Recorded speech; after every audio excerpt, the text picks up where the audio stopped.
Assalamualaikum warahmatullahi wabarakatuh. Perkenalkan, kami dari kelompok 11. Di sini kami akan memaparkan presentasi kami yaitu tentang aplikasi persamaan diferensial order 2 pada rangkaian RLC seri. Sebelum kami memaparkan, izinkan kami untuk memperkenalkan diri terlebih dahulu. Saya Putri Indonagari dengan nomor digit NIM 4111422072 dan rekan saya Ilva Antaris dengan nomor NIM 4111422082 dan Priscilia Putri Wildasari 4111422086. Di sini saya akan menjelaskan terlebih dahulu materi rangkaian RLC seri, yaitu rangkaian RLC seri dengan sumber baterai e-volt digambarkan pada gambar 1. Model persamaan rangkaian didapatkan dengan hukum tegangan Kirchhoff, yaitu VR plus VL plus VC dia sama dengan E. Dengan keterangan VR itu sebagai tegangan pada resistor R, yaitu uh, RI, dan VL adalah tegangan pada induktor L, yaitu LDL per dt, dan Vc adalah tegangan pada kapasitor C, yaitu 1 per C integral IDT, di mana I yaitu sama dengan dq per dt, dengan Q adalah muatan pada kolom.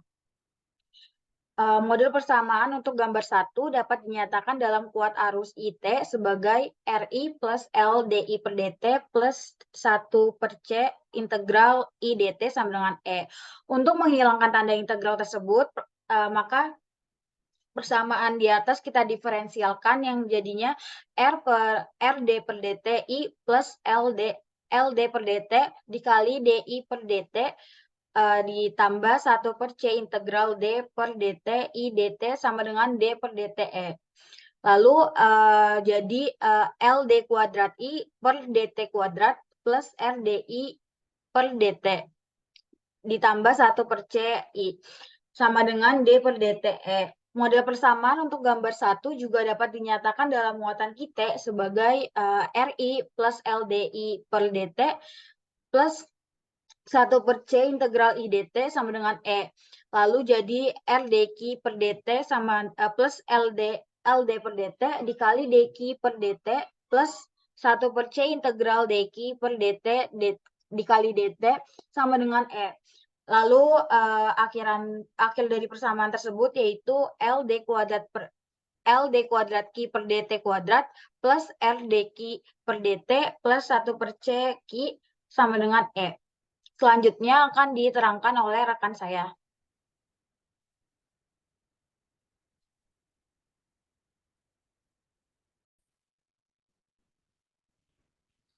Oke, teman-teman, di sini kita akan masuk ke contoh soalnya. Nah, di sini kita punya sebuah rangkaian listrik RLC, di mana rangkaian tersebut ada seri. Nah, rangkaian ini memiliki R sama dengan 10 ohm, jadi R itu resistornya, terus C itu 10 pangkat min 2 farad, dan L sebagai induktornya itu sama dengan setengah Henry. Nah, di sini juga kita diketahui E sama dengan 12 volt, I0 sama dengan 0, dan Q0 sama dengan 0. Nah, kita disuruh menentukan muatan Qt sebagai fungsi waktu pada rangkaian tersebut saat T sangat sama dengan 3. Nah, jadi kita disuruh mencari muatannya ketika T sama dengan 3.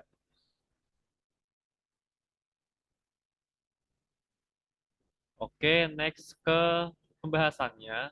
Nah, jadi di sini paling gampang kita akan memodelkannya ke dalam bentuk order 2 dalam variabel Q. Nah, di sini udah ada nih ya persamaan diferensialnya. Nah, terus kita substitusikan R, L, C, dan E yang diketahui ke dalam model persamaan. Sehingga kita mendapatkan setengah Q double aksen T ditambah 10 Q double 10 Q aksen T ditambah 1 per 10 pangkat min 2 QT sama dengan 12.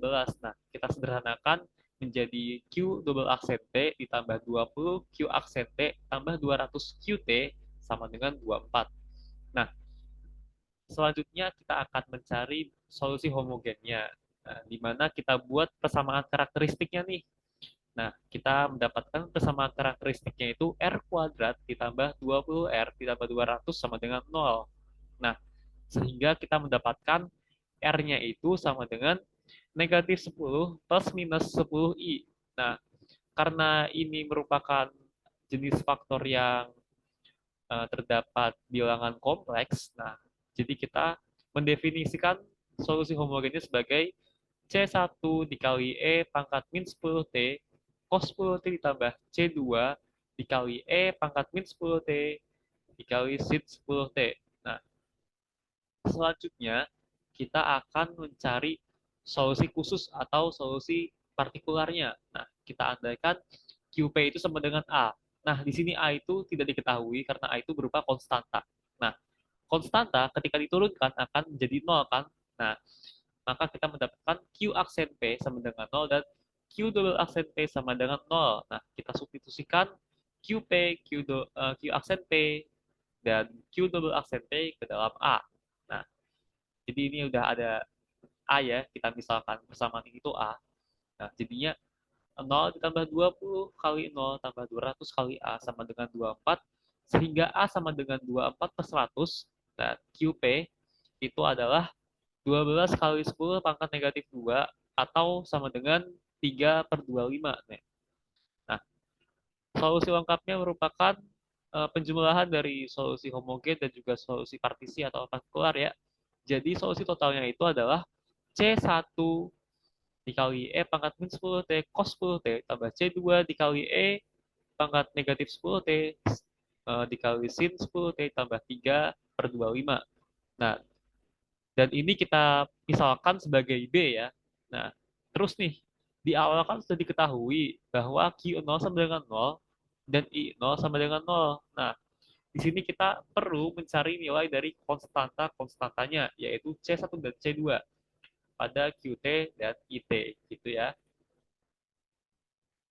Nah, next nih, coba kita cari, kita modelkan PD order 2-nya dalam variabel I. Nah, I itu kuat arus ya.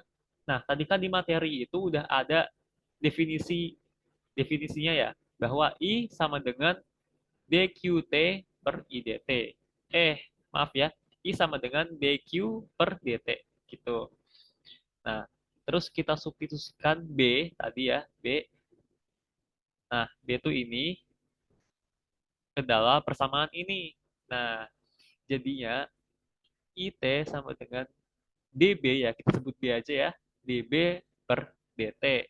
Nah, sehingga setelah diturunkan, kita akan mendapatkan IT sama dengan min 10 E pangkat min 10 T dikali C1 cos 10 T ditambah C1 sin 10 T ditambah C2 sin 10 T dikurangi C2 cos 10 T. Dan persamaan ini kita akan misalkan dengan C. Nah, selanjutnya nih kita bakal mencari C1 dan C2-nya. Nah, diketahui bahwa nilai awal I0 sama dengan 0 dan juga Q0 sama dengan 0. Nah, kita substitusikan T0 pada B. Ya, tadi B itu persamaan yang QT nih. Nah, ini. Oke. Kita substitusikan T sama dengan 0, sehingga kita mendapatkan C1 tambah 3 per 25 sama dengan 0, dan C1 sama dengan negatif 3 per 25. Nah, terus kita substitusikan T sama dengan 0 dan juga C1 sama dengan negatif 3 per 25 pada C. Nah, C itu tadi yang IT ya, dalam bentuk arus listrik. Nah, oke. Kita substitusikan T-nya ke persamaan IT.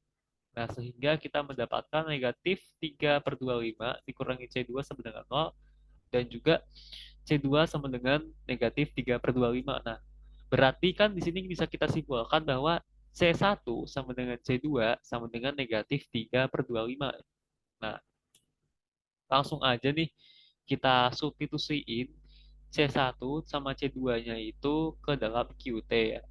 Sehingga kita mendapatkan bahwa QT itu sama dengan negatif 3 per 25 dikali E pangkat min 10T cos 10T ditambah sin 10T tambah 3 per 25. Dan kita misalkan ini sebagai D. Oke, buat sekarang karena muatan QT-nya itu udah diketahui, jadi kita bakal nyari muatan QT pas T-nya itu sama dengan 3. Karena muatannya ini kan sama dengan min 3 per 25 E pangkat min 10 T, cos 10 T plus sin 10 T plus 3 per 25, kita masukin aja T-nya itu sama dengan 3, yaitu min 3 per 25 E pangkat min 10 dikali 3, cos 10 dikali 3 plus sin 10 dikali 3 plus 3 per 25.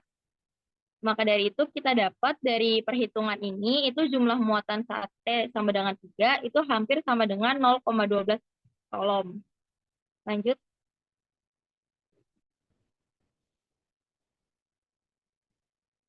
Nah, tadi itu kan perhitungan dalam metode analitik ya. Jadi sekarang bakal dijelasin kalau semisal metodenya itu pakai numerik. Di sini kelompok kami menggunakan Maple.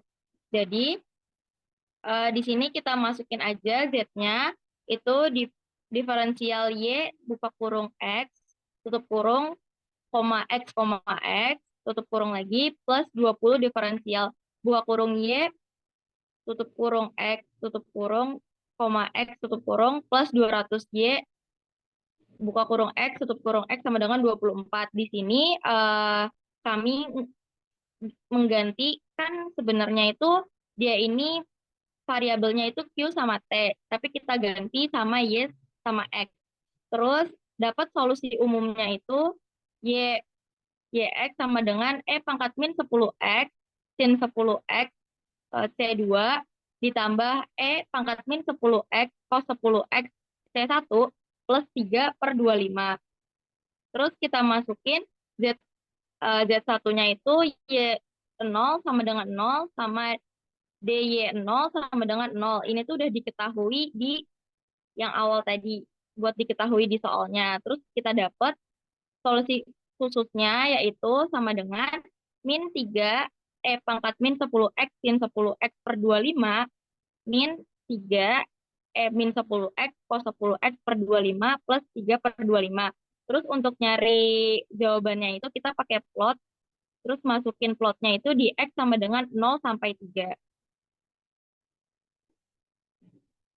Nah, di sini ini udah ada plotnya, bisa dilihat di plotnya ini X-nya itu dari 0 sampai 3. Terus didapat di QT saat T sama dengan 3 itu di 0,12.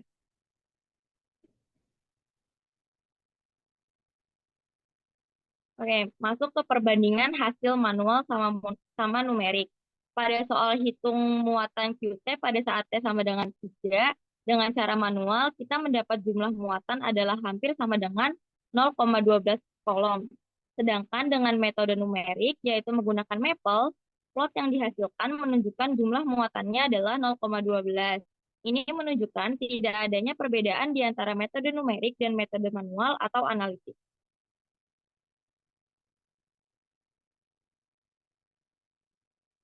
Di sini ada referensi yang kita pakai dalam memasukkan materi di PPT ini.